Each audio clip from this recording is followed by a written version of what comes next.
You're in the 06010. Focus. Fantasy Focus.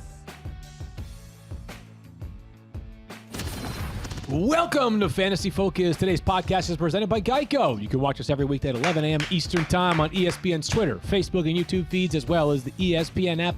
And you can download the Fantasy Focus wherever you get your podcast. Field, Matthew, Stephania, and Daniel here today. And if you're wondering why Matthew is so happy, I will tell you exactly why he is so fired up. Matthew went into Monday night with not a care in the world. He was up by 90 points, and his opponent only had 3 players left. Lamar Jackson, Mark Andrews, and Hollywood Brown. Congrats on the victory, Matthew. Thank you, my friend. Yeah, must be good. You know what? Listen, it was a crazy game. I actually, weirdly, didn't have any of my games decided by that. I had one that I sweated out. Literally, I couldn't fall asleep last night because I was still so energized. Between that, we had a great baseball game last night. We had 2 great baseball games last night. Wait, hold on. Before we get to the football, Yeah. shout out to Evan Longoria, official third base. Friend of the Giants. 06010. That's right. this, and though? gave my Giants a victory with a home run in windy conditions. Hold on, Nobody paint could the hit. picture a little bit more. The Dodgers after the game crying foul, but it's a hurricane out there. It's going crazy. Evan Longoria dropped a bomb, 407 feet, playing outstanding defense as he always does. Congrats to you, buddy. You guys are 1 win closer to the NLCS. The 2 best teams in baseball all season playing in the first round feels like an injustice, but the Giants get a huge win. Yeah, But to be fair, the Giants beat the Dodgers more in head-to-head, and the Giants were the better team for longer during the season, so therefore, only the Giants deserve Ergo, therefore, ipso facto. I'm with you. Is that all the Latin you know? Yeah, pretty much. But I'm with you, Stephania. Listen, we love Evan Longoria here. He's a friend of the 06010. He's been in our fantasy leagues for many years. He's been a guest on the show. We love Evan. We love the Giants for Stephania here. I'm with you. It's the playoffs is weird in baseball, but everything that's wrong with baseball would take a lot longer than we have right now. We'd Correct. be more than an We only have hour-long an hour, podcast. But, shout out to Evan Longoria. Did you see my tweet last night?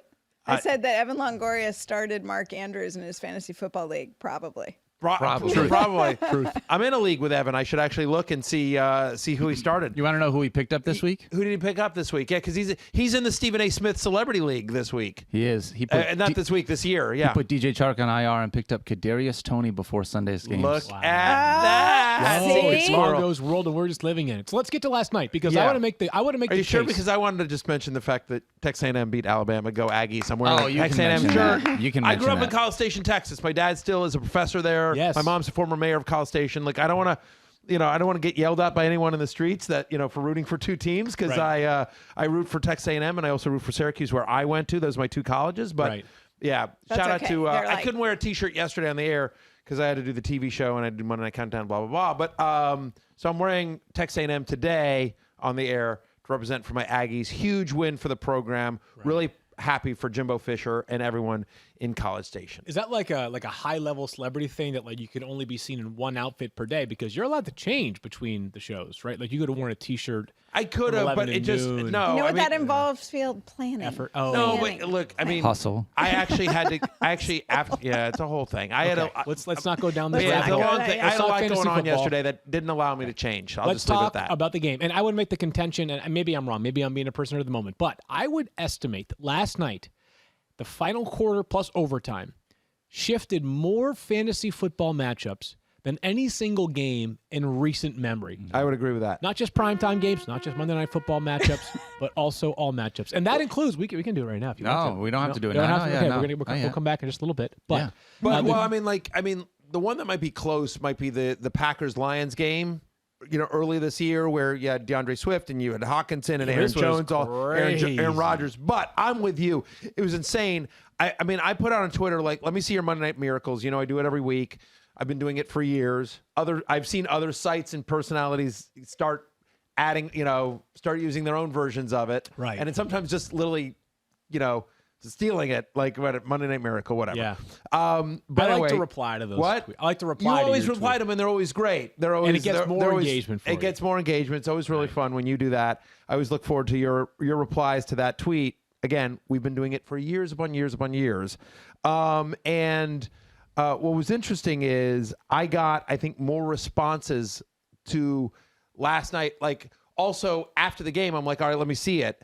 I got one guy that came back from 111 down. Wow. And there's some weird ones that are like, they're like have really weird scoring. But in terms of like basic standard scoring, somebody came back, and I'm still looking more. I mean, I literally got like 3,000 responses between 3 different social sites. So thousands upon responses. So I'm still trying to go through them all. But so far, I found somebody that came back from 111 points. Let's tell you how that happened. Shout out to my friend Kip Levin, who was down 60. We were talking before the game, and he's just like, I don't think I got a shot. I got Andrews and Jackson, but I'm down 60.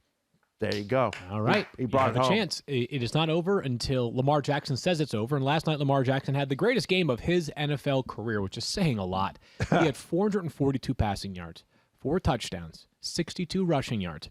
There are a lot of firsts that took place last night by Lamar Jackson. One of them is he became the first player in NFL history with 400-plus passing yards, 4 passing touchdowns, 0 interceptions, and 50 rush yards, all in the same game.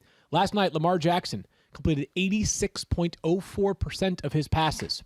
That is the highest completion percentage by any quarterback in the 4,017 times that a quarterback has thrown at least 40 times in a game. Records are meant to be broken. Lamar shattered a couple of them last night. And as Daniel will tell you, not bad for a running back. Not bad for a running back, Field. And Not Daniel's wearing a bad. shirt right now. And for those that can't see it, Daniel's wearing this not bad for running back shirt. Lamar Jackson's signature right next to him. You wore that to the Baltimore live show. That was a That's great true. live show. Great live show. That was a great. We love Baltimore, and what a great performance by Lamar Jackson again, who got so much criticism coming out that he shouldn't be a quarterback in the NFL. They thought he should change positions, and anyway, Lamar Jackson always shutting up critics, doing an amazing job. What's crazy about there's so much that's crazy about this Everything, game, yeah. but it was a pretty snoozy first half. They had 3 points. Right. They had 3 points. He had 3 fantasy points. No, the team had 3 points. Right, the team had 3 points. Yeah, What did he have? He had something very low. Low, yeah. Not. I mean, I don't know, but low. Not 41.9. Really, absolutely not. So that's my point. Is it's like a very snoozy first half for the Baltimore Ravens. They exploded in the second half, and credit to the Colts. The Colts kept pace with them. But let's talk about the Ravens a little bit more. Lamar Jackson monster game, and the targets really went to 2 guys. They did. Hollywood Brown and Mark Andrews combined for 20 catches on 23 targets for, how about this, 272 yards, 4 touchdowns. Mark Andrews got you 2 two-point conversions as Yes, he well, did. which in PPR scoring and regular scoring gets you 4 additional fantasy points. So 33.5 points last night for Hollywood Brown, 41.7 points last night for Mark Andrews. He hasn't scored this whole season, by the way. And as Mike Clay noted on Twitter, actually, Marquise Brown could have had a touchdown in the first half. Let's drop it. I mean, it was he willed it into existence, didn't yeah, Mike? I mean, exactly. So, unbelievable game for both those guys. We probably don't have time to do it today, but I think a interesting conversation would be How many receivers ahead of Hollywood Brown for the rest of the season? just where does he Andrews is already a top 5 fantasy tight end. Great. But by He's the way, rock up solid. until last night, it really wasn't. I mean, it was sort of He'd been in fine. spite of his performance, not because of his performance, right? Right. But huge but game last night for was him. great, yeah. But honestly, at this point, who would you rather have rest of the season than Mark Andrews? You'd rather have Kelsey. You'd rather have Waller. I mean, everybody else is a conversation, right? Hawkinson's a conversation, Delta Schultz and Dawson Knox and players like that who've been hot. Yeah, But, Kyle Pitts conversation, those are the right? conversations. Yeah, If Logan Thomas were healthy, he's in the conversation, right? But yeah, and that's kind of close to where it was coming into the season, correct. to be fair. But there's really good a player. strong argument to be made. He's tight end 3 the rest of the way. Great to see from Hollywood Brown, but let's just get through a couple of things that maybe require a little bit more maintenance. The Ravens running backs, I think we're past the point where they matter, Matthew. And unfortunately, it's a true full-blown committee. 34 snaps last night for Latavius Murray, 20 snaps for Devontae Freeman, just 14 for Tyson Williams. It's clear that the Ravens have some trust issues with Tyson Williams in areas that maybe don't matter as much for us in fantasy football. I think he's still the most talented of the 3, but he's playing the least of those 3. You can safely bench all Ravens running backs. I mean, you can play Latavius Murray if you think he's going to fall into the end zone once or twice because he's the best bet to, Matthew, but the upside is pretty insignificant for those 3 backs. Are you dropping any of them? If we're going to waivers tonight. Yeah, I mean, I don't. And so I'm just asking. I'm asking you, Mr. Waivers. I'm asking you, would you, if you need to create a roster spot, you want to pick up a Darrell Williams, you want to pick up a Devontae Booker, for sure. For any of those, for sure. Yeah, you drop these I guys. would. Yeah, I don't disagree. Yeah, and I think there's a chance like Tyson Williams figures it out later on in the season, just I also because I agree. think he has the most juice. But right now, they're roster spots are fleeting. You can safely drop any of those, Especially if because, need by be. the way, and I just want to bring this up. We'll get into this more in waivers, but I think what's important to remember when you mention roster spots, because this is important. So you got 4 teams on a bye this week, but you've got 6 in week 7. Right, it's starting and to it come is up. by-mageddon. Yeah. Week 7 is by-mageddon. Like it is, pretty good. it's like 5 great fantasy teams in the Jaguars in week 7. Wow, what do they do to you? I mean, like, whatever. Like, so you lose, like, so you'll be without James Robinson, you'll be without, whatever, kidding, Marvin I'm Jones kidding, and I'm Laviska kidding. Shenault. But, like, I mean, in week 7, it's like the Bills and, like, I mean, it's like really good fantasy teams. I don't have them memorized. I think the Packers are off. Anyway, it's really good fantasy teams. My point is look 2 weeks ahead as well. Look at what you're, not just this week, but week 7 as well. Make some roster moves this week to figure out what your lineup will be in week 7. I just think that's important to do just because I don't know that people are aware that like week 7 is coming. 6 teams are on a bye. It's going to be really ugly. Get ahead of the curve. Latavius Murray currently rostered in 65% of leagues, and Tyson Williams rostered in a little over 35% of leagues. So we they've both already been we both agree as you're trying to free up roster spots, both guys worthy of dropping. Let's get to the Colts. Actually, let's get to the Colts in a second. But first, just a quick injury update here, Stephania. Sammy Watkins left the game with a hamstring injury. He was playing okay prior to that, but did not end up returning. He was tweeting, though, from the locker room. Yes, he was tweeting pretty strong language. But he went out on the longest play of the first half, 28-yard completion, went out shortly after that. Originally called questionable, then never ended up returning to the game. He got rocked by Julian Blackman. That Hamstring was a tough hit to injury, take. though, Yeah, it was but weird. It was not the hit yeah, that yeah. seemed, it was weird. But we'll see whether he is available next week. Worth noting that it sounds like their first-round pick, Rashad Bateman, could be available as soon as next week. Yes. He's been activated, or he has returned from IR, but has not yet been activated to the 53-man roster. For the Colts, can't blame the offense last night. Carson Wentz actually was really good. Really good. 402 passing yards, 2 touchdowns, 22.6 fantasy points. And Stephania, to me, to the eye test, I'm no Stephania Bell, but to me, to the eye test, like looked healthy. Like the ankles looked pretty good. I thought yesterday. I think he's gotten better every week, as you would expect, since he had that. I mean, you have to give him a lot of credit. This is a guy who beat a timeline back coming off of foot surgery that originally people thought he might miss the first couple of months, and he didn't miss any time. He was clearly not very mobile the first week after spraining both ankles, but he's been getting consistently better. And look at the schedule. I don't know if for those that are watching at home, that are listening, you can't see it, but on the screen here, it shows you his upcoming schedule. It's Houston, it's San Francisco. San Francisco, 49ers, but then the Titans, the Jets, the Jaguars. So like four of the next 5 games against pretty good defenses to throw against. Again, Texans, Titans, Jets. Among 3 of the next 4 games, so Potential streaming option. well, during those especially bye right weeks if you coming up. lost to Daniel Jones, if you're going to be without a quarterback, yes, certainly somebody to consider. Great to see 2 players Russell in their Wilson. second season for the Colts look like potential stars. Actually, one of them looks like a star already. That's Jonathan Taylor, who had 169 yards and 2 touchdowns last night. He caught a screen pass. It wasn't even a screen pass. It was a flare out of the backfield, and he went 76 yards in like 9 seconds. Is that fast or no? 5 seconds. That would be really fast. I don't know if 9 seconds or 9 76 seconds, yards. 76 yards in 9 seconds. You're talking 228 feet, 218 Yeah, but feet. if a 40-yard dash is like a 4.3 is really fast. Like you're almost doubling that. So it was like 8 seconds. Yeah, How about 8 that? seconds, yeah. 8 seconds for Jonathan Taylor. He was running really fast. Yes, he was. Like he outran defenders. He looked amazing. I mean, like, but I mean, like he had guys coming up, and then he just blew past them. Yeah, I mean, it was a great play design. It was an interesting call. Like you don't normally think like a Yeah. swing pass to a running back on 3rd and 17 gets the job done. He looked great last night, Matthew. Just a reminder, the talent there is so evident. And I know we had major concerns about the Colts offensive line, especially when Quentin Nelson got hurt. I think we're realizing more and more, though, that like in spots, an offensive line can get the job done. Give the credit to the Colts offensive line was mauling them. Sure. They were Yeah. mauling They were them good. last They were night. good, yeah. They looked great. Yep. So credit where credit is due. I thought the Colts offense overall looked great.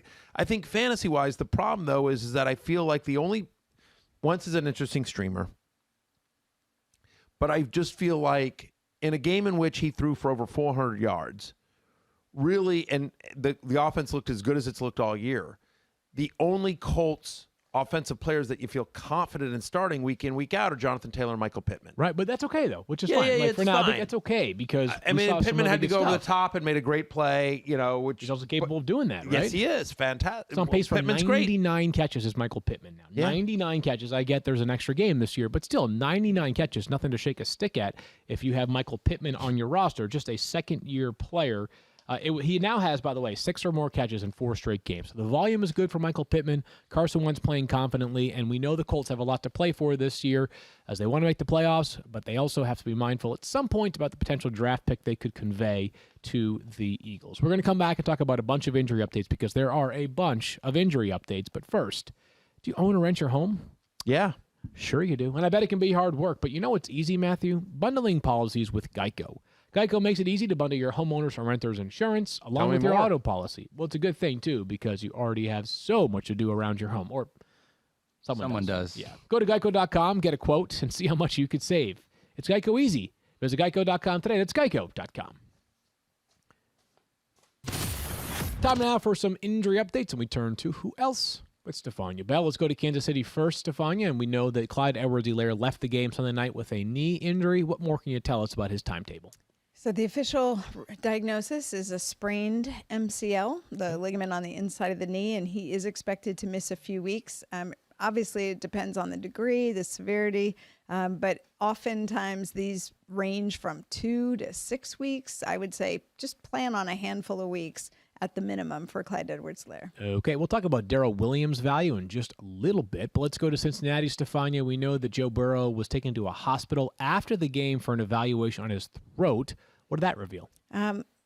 Nothing serious, which is the best news. The Bengals said it was mostly a precautionary move, and that's the smart thing to do. There are tools available at the hospital to image the throat that you just can't do at the stadium. So he checked out fine, and the expectation is he will be ready to play. Okay, that's good news right there. And Stephania, I'm sorry to do this to you, but the 49ers are on a bye this week, and it's a good thing because I don't know who would play quarterback on Sunday because Trey Lance is now Honestly. hurt too.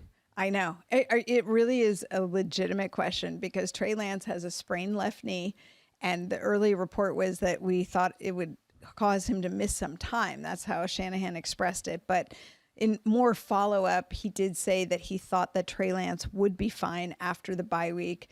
Of course, they're hoping that Jimmy Garoppolo is also healthy after the bye week, so they may get both of them back after they sit this week out. Okay, we'll follow that one. But again, reminder, it's very clear who the starter is when he's healthy. That is Jimmy Garoppolo.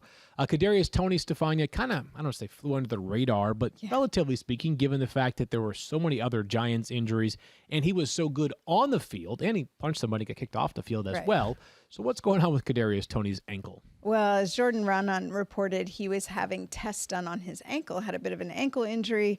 So while the Giants were having meetings on Monday, he was getting evaluated. I think Joe Judge's initial comment about Kadarius Toney was a little bit cryptic because he said they didn't think it was season ending or anything, and that kind of caught people by surprise. But as Jordan later said, in asking Kadarius Toney if he thought he'd be ready for this week, if he would practice and play, his answer was, yeah, I'm good.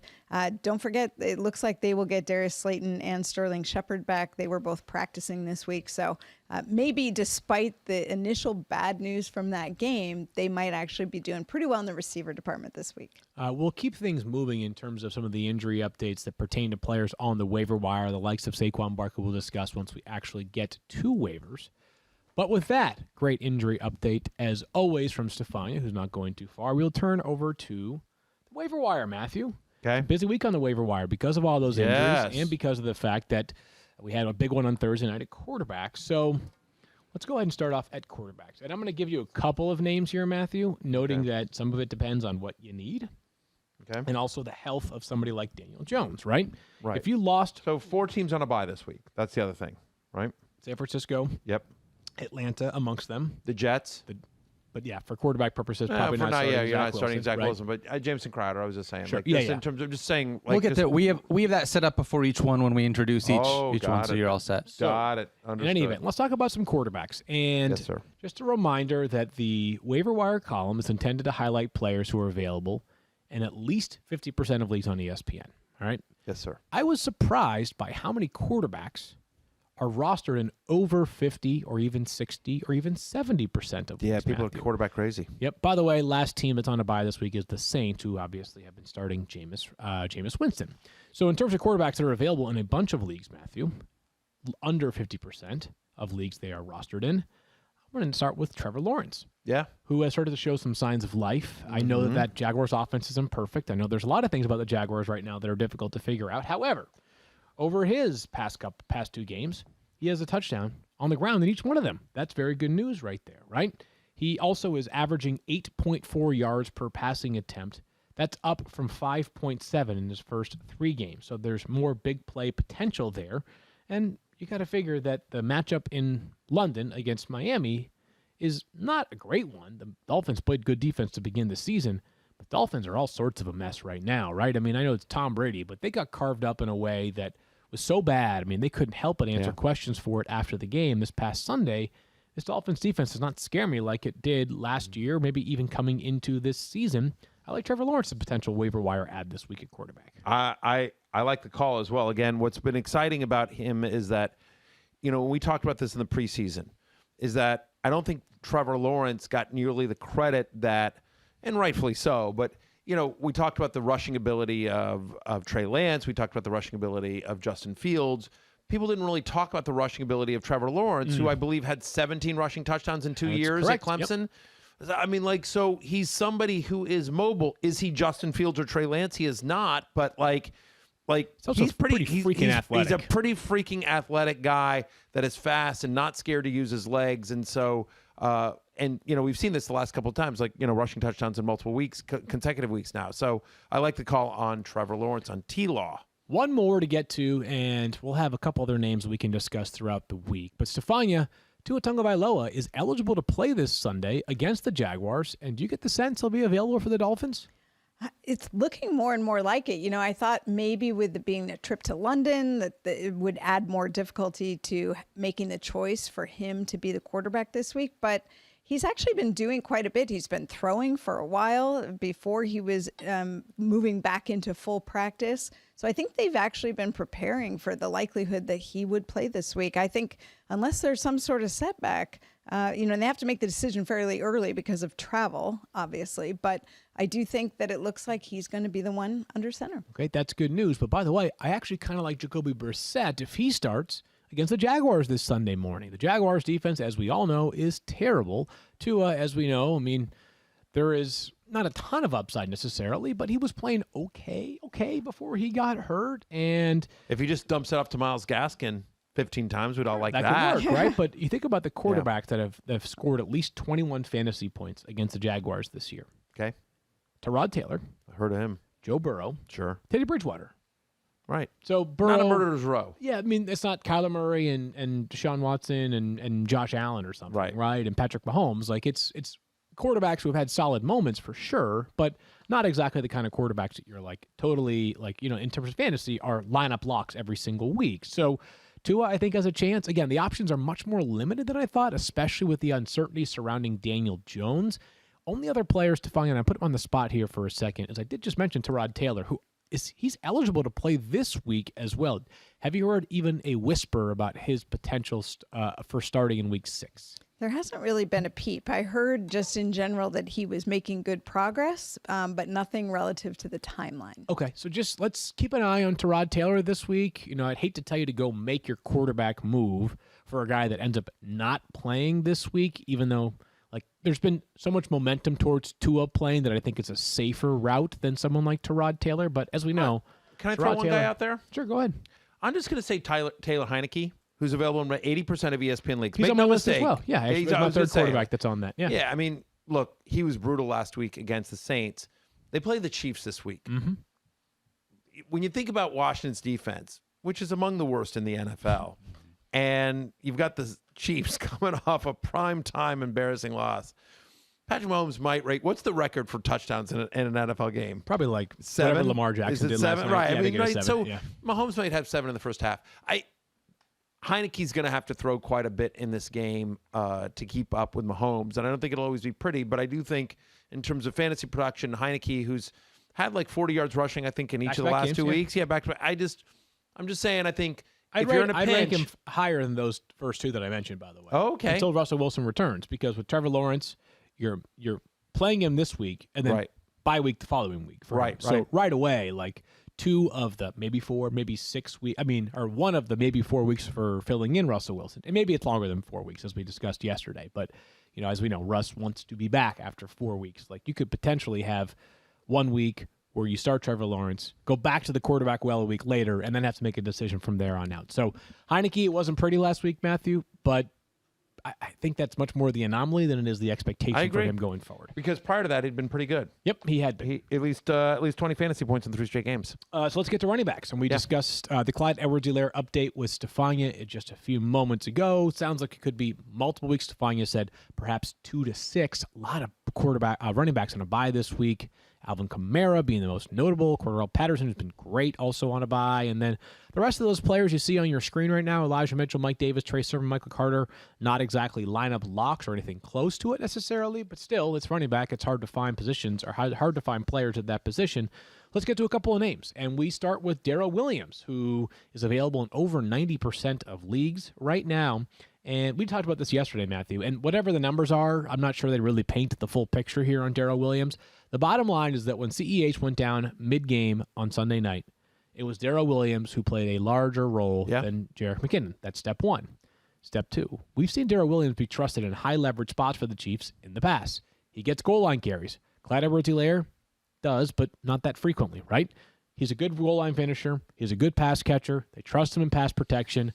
I know the calculus of it's the Chiefs' offense, a running back could just fall into the end zone, has not exactly worked for Clyde Edwards-Helaire. You and I agreed, though, there's a better chance that it worked for Darrell Williams, just body type and skill set wise. I agree, especially because, like they trust him at the goal line. And Darrell Williams is somebody that's been in the system for quite some time. When he has gotten a chance, when Darrell Williams has gotten a chance, he has been productive as well. And so my expectation here is, honestly, I think he's going to be better than CEH. I have him ranked, I think, 18th right for week 6 amongst running backs. Yes, I Might be would, even higher. yeah. Might be I'm, even higher, I'm still noodling with my ranks, but he'll definitely be inside my top 20, pretty high. I think there's a pretty good chance he scores a touchdown this week against Washington. Darrell Williams is a good player. Darrell Williams is a good player when he literally this is stats off the top of my head, but it's something like when he has gotten double-digit touches, he averages over 15 fantasy points per game. Okay. Like Darrell Williams, when he has gotten work in this offense, he has been productive. Again, and with no CEH, when really only Jerick McKinnon there, I expect him to get more of the work, and he's actually weirdly more versatile than CEH. They trust him more between the tackles and in short yardage situations than they do CEH. And as we saw last week, they have no problem using him in the passing game. This is getting a little bit deep, but there's been a lot of talk about how it's not a formula because the Chiefs are still the Chiefs, but they're 2-3 right now. And it seems like the strategy that teams are employing against the Chiefs is to come out in a too high safety look. And just do the numbers here. When you have 2 safeties deep and you've got 2 cornerbacks, that means you have 7 players in the box as opposed to 8 if you have a single high safety. Single high safety means that you are trying to invite passing plays because you're going to sort of stuff the run, right? Right. Vice versa. When you have 2 high safeties, it's sort of inviting more running plays. Peyton and Eli have been hammering this point home during their Monday Night Football Manning casts. The Chiefs have been seeing exclusively, or not exclusively, but close to exclusively 2 high safeties. Like they may need to start running the football more effectively because teams are giving them those looks. Perhaps the running game gets going even more with Darrell Williams. Not that CEH was a bad runner, but this maybe is a chance for that running game to take another step forward. Devontae Booker, of course, is expected to fill in for Saquon Barkley. I'll go to Do you think Stephon. the Chiefs, sorry, before we move on, do you think the Chiefs look into adding a running back? Do you think whether it's a veteran guy, whether it's a guy that's on the trade block, one of the Ravens running backs, Marlon Mack, like one of those guys, do you think? Maybe. it's hard to trade for. First of all, like I think it's sort of almost silly business to be trading draft picks for a running back these days. He's not a star, right? The cap, they're fine, the cap, but I just don't know that they're gonna. They only have so much to work with, and teams like to maintain an operating budget throughout the season for IR and practice squad promotions. I don't know how many contracts they want to touch right now, so they could probably afford to do it. Trading intra-conference is tough. Like if you're Indy, you probably want to send someone to the. I mean, I guess at some point you can take what you can get for a running back like that. Maybe. Yeah. We'll see. Just interesting. Just something to think about. Okay. Anyway, let's move on. Devontae Booker. Before we get to Devontae Booker's outlook, Stephania, just a reminder where we're at, we think at least, with Saquon Barkley. Well, we saw him leave with that sprained ankle. It was obviously swollen. A lot of concern about his prognosis. It was interesting what Joe Judge said yesterday. He said that they got better news than it could have been, and there was a little bit of a sigh of relief. But there wasn't much in the way of specifics. I think what everyone was worried about was, did he also suffer a fracture at the time that he severely sprained his ankle? And he didn't come out and say that he didn't, but it sounds like there's nothing that's immediately going to put Saquon on the shelf for multiple weeks. So they haven't offered a timeline. I would still say there's reason to be cautious given that he's coming off the ACL, the multi-dimensional knee injury that he had with the ACL, MCL, meniscus on his opposite side. You just have to be careful about bringing a guy back too soon. And Joe Judge did say, I care about the health of the player. When he's ready to get out there and play, we'll put him out there, suggesting they won't rush him either. Yeah, and I don't want to get too far ahead of ourselves here, but Saquon Barkley is extension eligible. He's in the middle of his fourth season. Typically, if you're going to extend a player, you extend him with 1 year left on his contract, or 2. He's got to be mindful of his big picture as well. The Giants are about to enter an absolutely brutal schedule. It really started last week against the Cowboys, who are obviously outstanding, but they are in the midst of just a ridiculous schedule. They play on Monday Night Football over the next 5 weeks. They play against the Chiefs and the Bucs on Monday Night Football. I mean, it's just ridiculous what they have ahead of themselves, but someone's got to tote the rock. And, sometimes the numbers when a player gets hurt and someone else fills in, like you have to take them with a grain of salt. But Devontae Booker played 88% of the snaps on Sunday. That was the highest percentage of any running back snaps across the NFL in Week 5, Matthew. He's going to be the guy. And this is not just some average Joe running back. This is a player they gave real money to, 2 years, $6 million this past offseason as a free agent. He was good for the Raiders last year, especially in the passing game. He's been a capable runner for the Broncos in the past. Like, he's not a star. He's not a not a jag, just another guy is what they call that in football, obviously. Like, he is a reasonable enough running back. He's solid, and I think the snap share should be significant. I would not be surprised if he, until Saquon Barkley returns, ranks inside both Mike Clay's projections and our weekly rankings as one of the top 15 to 20 running backs. He is comparable to, not the same, but in terms of value, comparable to me to Darrell Williams. Comparable. Yeah, I would agree with that. I think I'd prefer Williams to Booker just because better offense. But I think the other piece of it here is that Booker is a true 3-down back. Like, he can catch passes. They'll use him on 3rd down. And when you think about the fact that, and I know Stephania will get to this, but we just heard her talk about Kadarius Toney. Kenny Galladay's banged up. And Sterling Shepard and Darius Slayton have missed each of the last 2 weeks. Like, they've got a lot of injuries in their pass-catching core. Yeah. By the way, somehow Evan Ingram's the healthiest guy they got, which is not typical over the course of his career. And so my expectation here is that Booker is used in the passing game quite a bit, especially, by the way, if Daniel Jones can't get cleared for concussion protocol. My expectation is Mike Glennon's going to be dumping off quite a bit to Devontae Booker. So I agree with you. I prefer Darrell Williams to Booker, but Booker is certainly very viable and should be a popular pickup this week on waivers. Let's talk about wide receivers for a second. You just mentioned his name. Stephania gave us the injury update. It's Kadarius Toney, Matthew, and I'm going to hammer this one until he is well above 50% in leagues. And we had the conversation yesterday about the why he was so undervalued coming into drafts. I just love watching Kadarius Toney play football. The past 2 weeks we talked about this.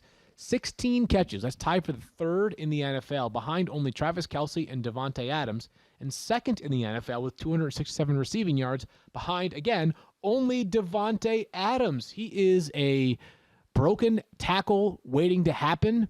I tweeted this morning, with a clip from yesterday's show that he had 102 forced missed tackles yesterday.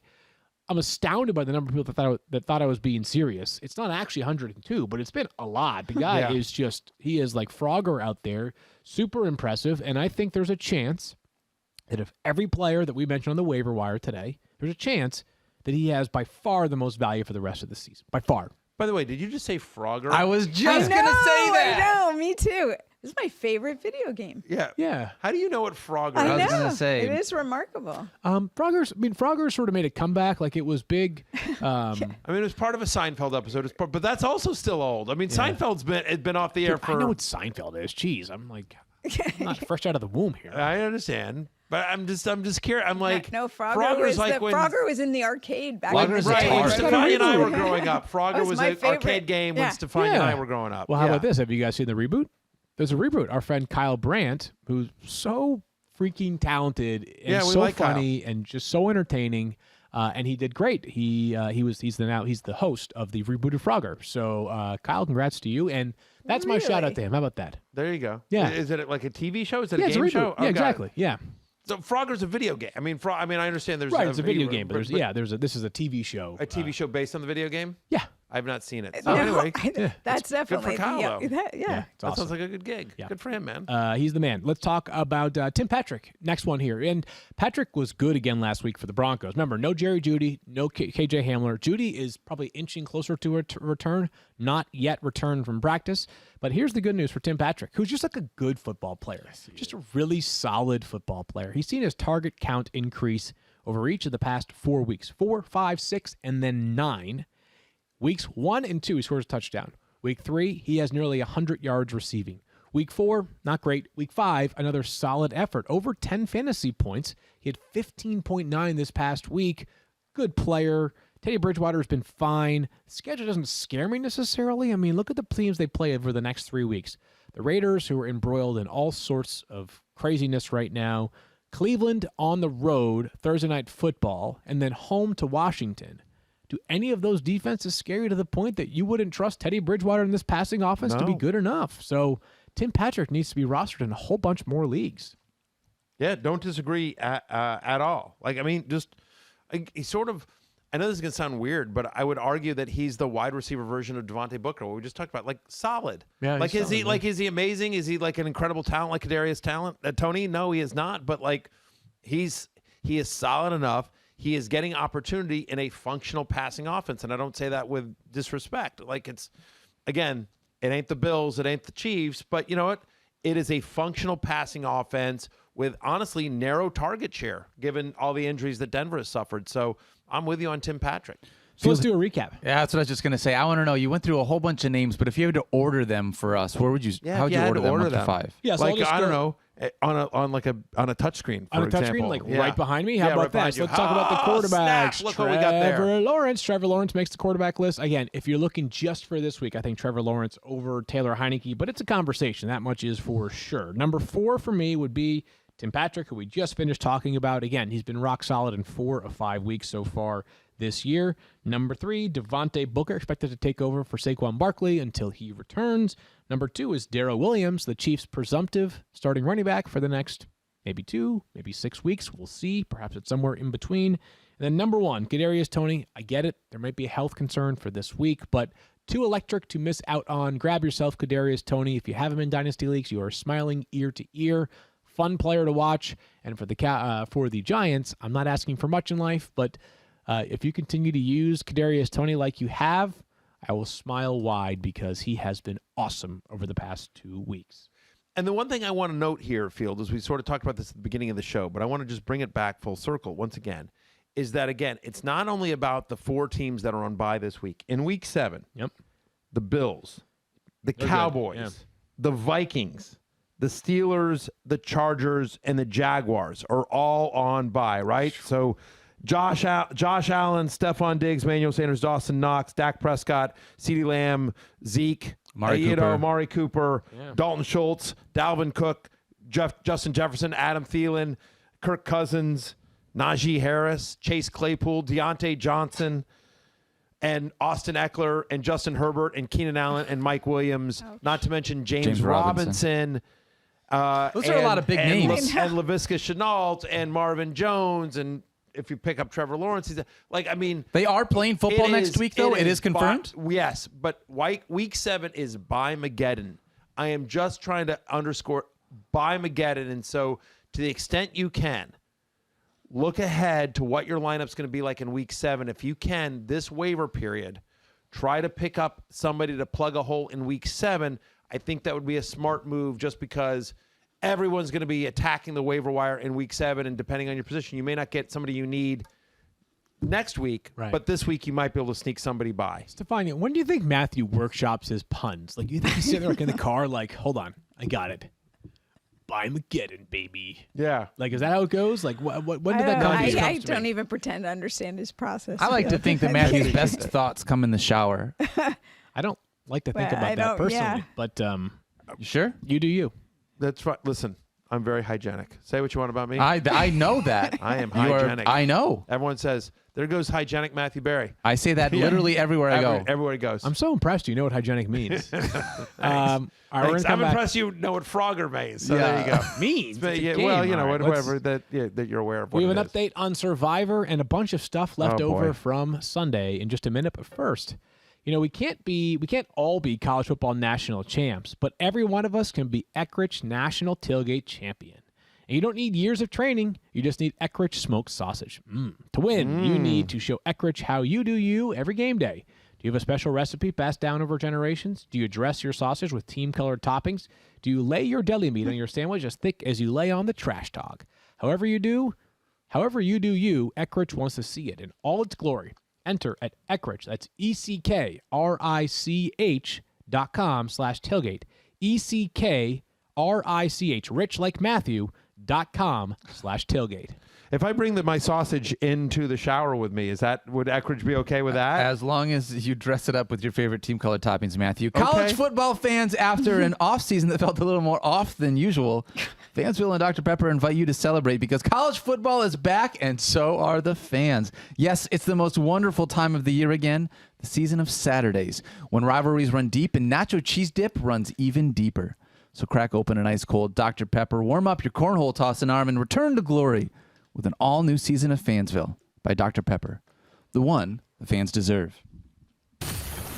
As we come out of that, we're actually going to dump out the bucket on the rest of what was Week 5, but before we do that, we need to dump out the latest member of the ESPN Fantasy Focus Survivor League. Yep. This week, one Matt Ufford. Yep. Who's our Unfortunately, boss, by the way? Yeah. Kind So of Matt- oversees the entire show. What Matt does. I tried to veto this. So here's what here at ESPN you see a number of digital live stream shows. Not only here, but Debatable at noon every day. New Debatable show, at watch noon every that. day. Yep. New show, watch that. You know the College Monday night football show, the Monday night tailgate show, name it. the Yep. rankings Ranking show, all reactions, kinds of shit. any kind of hoop streams, any of the live shows that you may watch on ESPN's YouTube page or ESPN Twitter or on our Instagram, like Facebook page, et cetera, and the ESPN app, ESPN Fantasy app. So Matt Ufford oversees all of those for the company, including this show. What he doesn't do is play in our Survivor League anymore. wow. So because Wow. his team, Barcavius Dingoes, it's a good team name. That's a great, It's a really good team great name. team name. Yeah. Had the lowest point total in our league, and so he has been eliminated. He is no longer on the island. He is. We'll see how much longer we stay a live streaming show. He may This decide might be to the last cancel us run. now. Yeah. It's been a good run. We appreciate everyone Maybe. tuning in. Thanks, guys. Like, we're not even going to go from like live stream show to like audio only. Like, there's only going to be like a transcription available. You have to have like. It's only literally available- like me, Field, and Stephania just yelling out of a window, and whoever's driving by Middle Street my in gosh. Bristol, Connecticut, can hear us. Sounds like What- my nightmares. Going into last night, it was between him and David Presley. Who's our video today. producer today? Who produces this show, and Presley had somebody. Who did he have? He had Mark Andrews. Oh, he had Andrews. Mark Andrews and In Hollywood Brown, right? Hollywood Brown, I think. So that'll help. He And went who? from Pittman. Michael Pittman. Yeah, so Presley's how about- in my ear. And Pittman he goes from he went from like maybe on the in brink of trouble. elimination It's the highest scoring team in the league. Highest scoring team in the league this week. Ridiculous. 62 So points. stupid. Fantasy football. This is why the we best. love fantasy football. And I got to tell you, like, I was on the brink whatever it was, 2 weeks ago with you, or was it last week? 2 weeks ago, I think it was Might 2 have weeks. been even 3 with Mason Crosby. Yeah. And it was just such a sweat. It is Oh, such man. a fun It format, is. man. Are you It is still like- alive? it You're is- still alive, Matthew? I am still alive. Okay, me too. Yes. You Yeah, and me you are. on the island. Oh, for Survivor, yeah. Yeah, That yeah, was for me, Survivor, when you and I, you're right, yeah. Austin Eckler.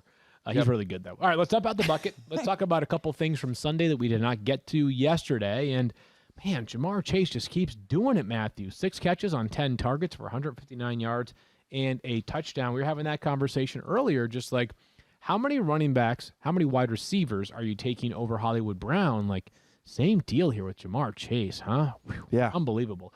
We had the conversation coming into the year, like, who would be this year's Justin Jefferson? And we overthought it, right? A lot of us did. Hey, like Justin Jefferson was on paper not the most obvious fit to lead all rookie wide receivers in catches and yards and fantasy points. Jamar Chase was 5th overall pick to a high volume passing offense with his college quarterback. Turns out all those 3 things are important, Right. and they worked. Yeah, I mean, the challenge was, and what's going to be interesting to see is T. Higgins will be back. I mean, well, he was back last week too. I mean, so that was the concern is like does he get enough volume given Tyler Boyd and T. Higgins, both of whom are really good? And the answer is yes. I mean, when you're Joe Burrow and you can just, you know what, I'm going to just chuck it 60 yards and and Jamar Chase can figure out how to come down with it. I mean, that's ultimately what's happening. We thought Devontae Smith would have a massive target share, and he had a potential. By the way, Smith is having a really nice season as having a well. good season, yeah. Yeah, he's Good having a really player. good season. But Jamar Chase, I think, boy, to me, I think it would have to be, I have Jamar Chase in War Room, and like I'd want a rock solid wide receiver 1 to trade him. Other than that, like I'd want him some other than that, like, Can't do it. I mean, like he's just nothing short of spectacular. Sometimes- has he played himself out of the sell high, Yes. I ability? think so at this point. Yeah, totally. I mean, to Fields' point, he is a, I mean, he by the way, he's one of, if not the most talented wide receiver prospect in the last, 20 years or something like that. Like, so just insane talent. Like, this isn't a fluke because, like, where did this guy come from? Like, Jamar Chase was a first-round pick, in a top, like, people were like Chase or Penei Sewell. Right. Like, and we wanted Sewell, like, for the Bengals, given their offensive line woes, but, like, everyone knew that Jamar Chase was coming and needed to be, drafted very high in the NFL in terms of so talent-wise, and to Fields' point, his college quarterback, a good college quarterback who looks fully healthy. And, oh, by the way, it's an offense that will be one of the higher volume passing offenses in the NFL. Yeah, not So- next week though.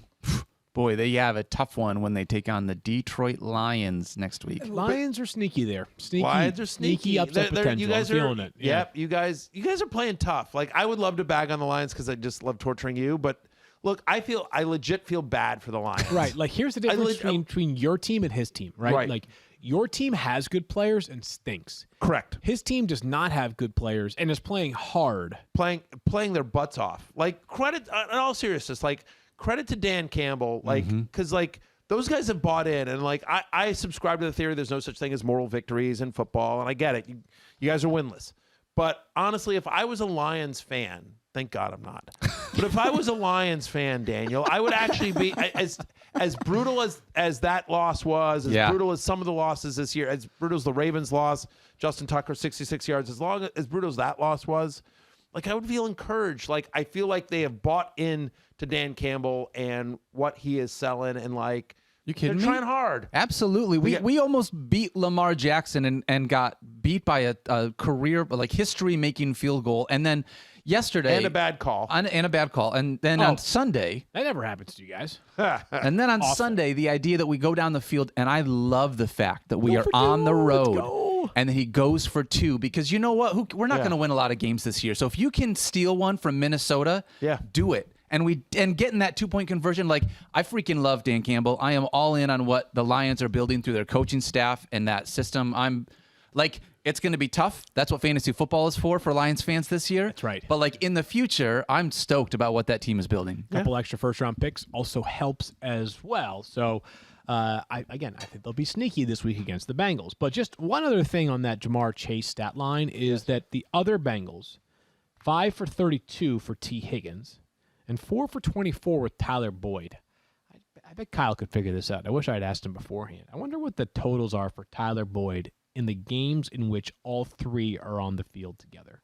Because Boyd, obviously talented guy, he's now been held under 40 receiving yards in 3 of his 5 games this year, Matthew. Yeah. So, really good player. Not saying he's not useful, but I think it's pretty clear that, like, when all three are going, I think he pretty clearly represents the least amount of upside. I'm trying to pull if I can get a stat line here when he's. Yeah, I mean, here's the thing on Chase, Oh, right? I mean, they're going to take throw deep something shots. in here? Yeah, go ahead. What do you got, Stephania? Well, I was just thinking about this as you guys are talking because I was at the Bengals camp, and granted, I was just there briefly, but what I really saw a lot of Tyler Boyd, and I felt like in red zone situations they were using him quite a bit. Some of the little screen passes in the red zone, and I thought he had a lot of scoring opportunity based on some of the things I saw and the things I was hearing.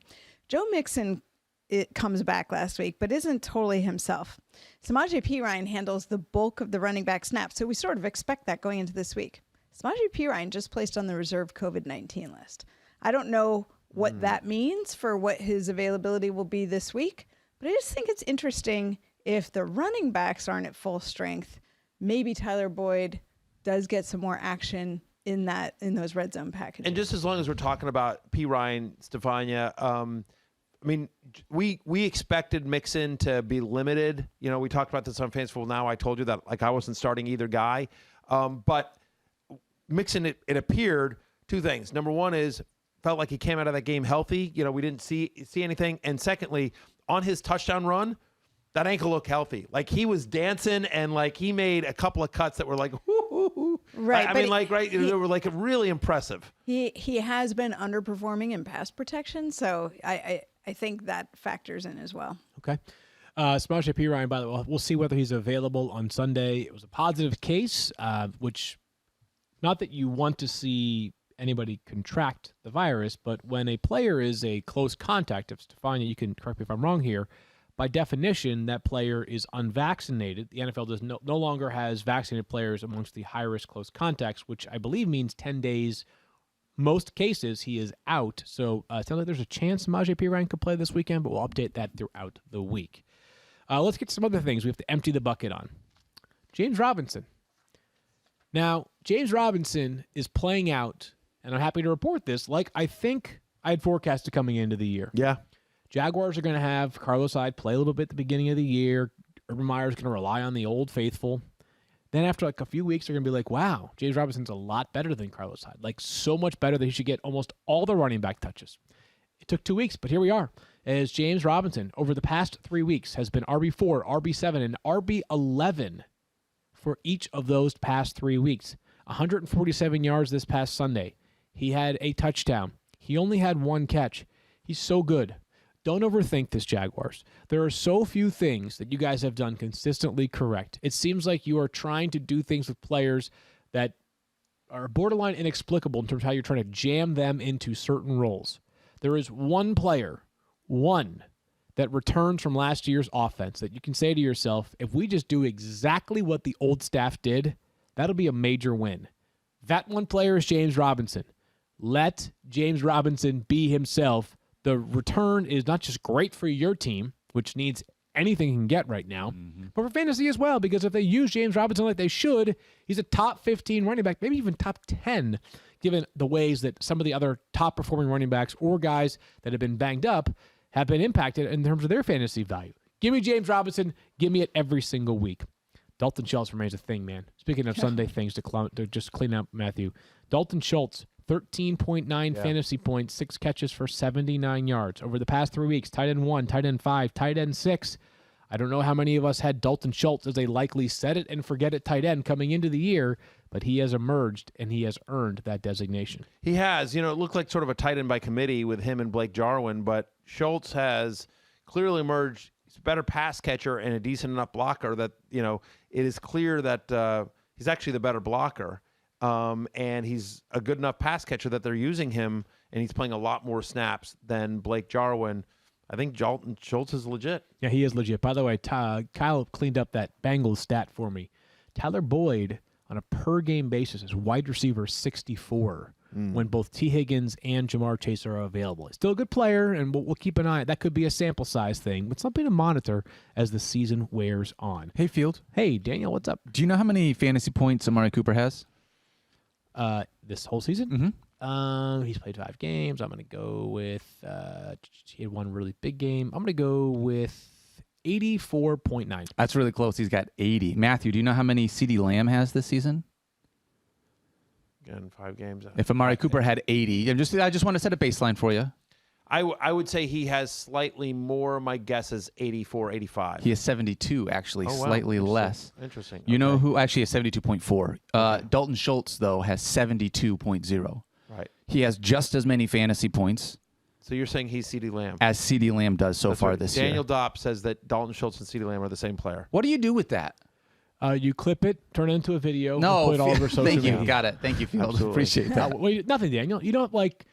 So here's what I would say. I don't know that one means anything to the other. It's an interesting reference data point. It's a testament to Dalton Schultz and the player he's become. I said this, I think, 2 weeks ago. He's a free agent this offseason. He's going to make money. He's going to be Hunter Henry or Jonnu Smith this offseason in terms of the way he gets paid. Become a really good player. CeeDee Lamb's going to be fine too, Daniel. He will be. Probably a little bit of a slower start, but this is more a Dalton Schultz thing than it is a CeeDee Lamb Definitely. story, in my opinion. Dalton Schultz I mean, just look, leads the team in receptions. No big The deal. interesting thing about the Cowboys, I think that the Cowboys offense, which I think coming into the season, I think expectations were, well, they're going to be, they're going to be one of the most pass-happy teams in the NFL. They're just going to be slinging it all over the place. And they have sometimes, but they've also, when the defense has dictated it, they've also been a very run-heavy team. I think what they've done a really nice job with their offense. And I hate saying that as a Washington fan. But the truth is I think that Mike McCarthy and Kellen Moore have done a really nice job with the Cowboys offense, which has been very malleable and basically looked at what the defense is giving them and attacked where that defense is weak. So if the defense is playing deep and letting them run, they're going to run the ball. And if the defense is trying to stop Zeke and they're getting single coverage, they're going to attack them through the air. And so in terms of whether it's Dalton Schultz, whether it's CeeDee Lamb, whether it's Amari Cooper, whether it's the running backs, they've used Tony Pollard really well. They just look great. That's a really Cedric Wilson's gotten some nice snaps. Yep. They're going to get Gallup back soon. It's a really good offense that's really well-rounded, and it's hard to peg them on any one thing. This is going to be a Zeke game or this is going to be a CeeDee Lamb game. And they have an embarrassment of riches. Kind of And feels so- like Dawson Knox in Buffalo, too, in all honesty, the way they right, spread Daniel, the ball that's around correct. there. 3 catches for 117 yards and a touchdown for Dawson Knox, who, again, he has been red hot. Has a touchdown in 4 straight games, Matthew. Another tight end who has earned the designation of set it, forget it. The volume's a little bit lower than someone like Dalton Schultz in terms of catches, but the touchdown upside for Dawson Knox is right up there with many tight ends in the NFL. I mean, a couple of things here, right? First off, he's on the field a ton. He's playing a ton of snaps. He's running a bunch of routes on dropbacks. So you're on the field with Josh Allen, good things can happen, as we've seen, right? And also, I think while the volume hasn't been there, I get it, and the touchdowns are, I just think to the eye test, he's super athletic. The long touchdown that he scored against the Chiefs, that's not many tight ends make that play. Pretty good defense too, huh? I mean, there's a question, obviously, whatever. But you understand what I'm saying? Yeah, it was a nice adjustment on the it ball. was a nice and adjustment on he's the ball, fast. turn, Yeah. ran. That's It's an amazing right. story, Yes. though. He's an amazing story. You know what he played in high school? Where did he play? Played quarterback. Okay, did not know that. How about this? College? Mm-hmm. How many touchdowns did he have in college?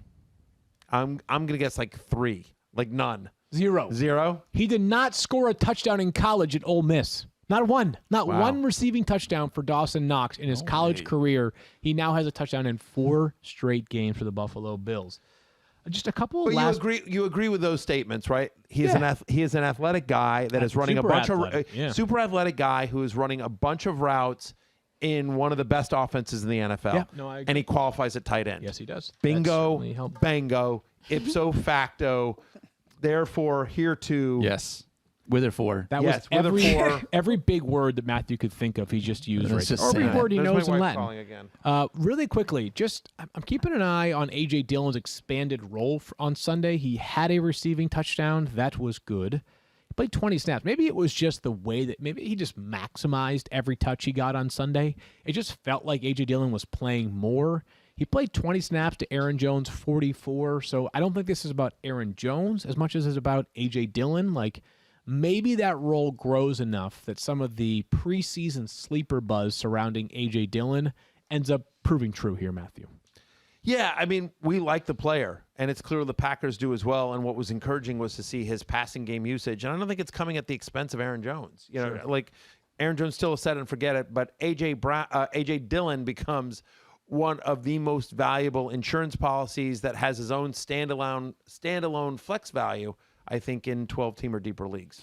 I want to ask a real quick question, Field. Where can you find your free agent finds column? You can find it on ESPN Plus, or you can go to my Twitter at MatthewBerryTMR. I link to it right there. I have exciting. a lot of other cool links on my Twitter as well. While you're there at ESPN Plus, there's a new episode of the Fantasy Show, Matthew, that just came out yesterday. That is true. And if you would like access to ESPN plus like 5 other great fantasy sports websites that also have DFS lineup optimizers, that have in-season trade optimizers, that have a bunch of tools that help you throughout the season, rotopass.com. By the way, it's a 12-month subscription. You're like, we're at week 6. But here's the thing. The day you sign up, you get a subscription and access for it for 12 months, including 12 months of ESPN Plus. So that means basically this will last all the way through next year, next draft season, through the first 5 weeks of next year. So 12 months from whatever the day you sign up, rotopass.com, and the promo code 06010 gets you 10% off. Go get yourself some RotoPass. You're about to say something.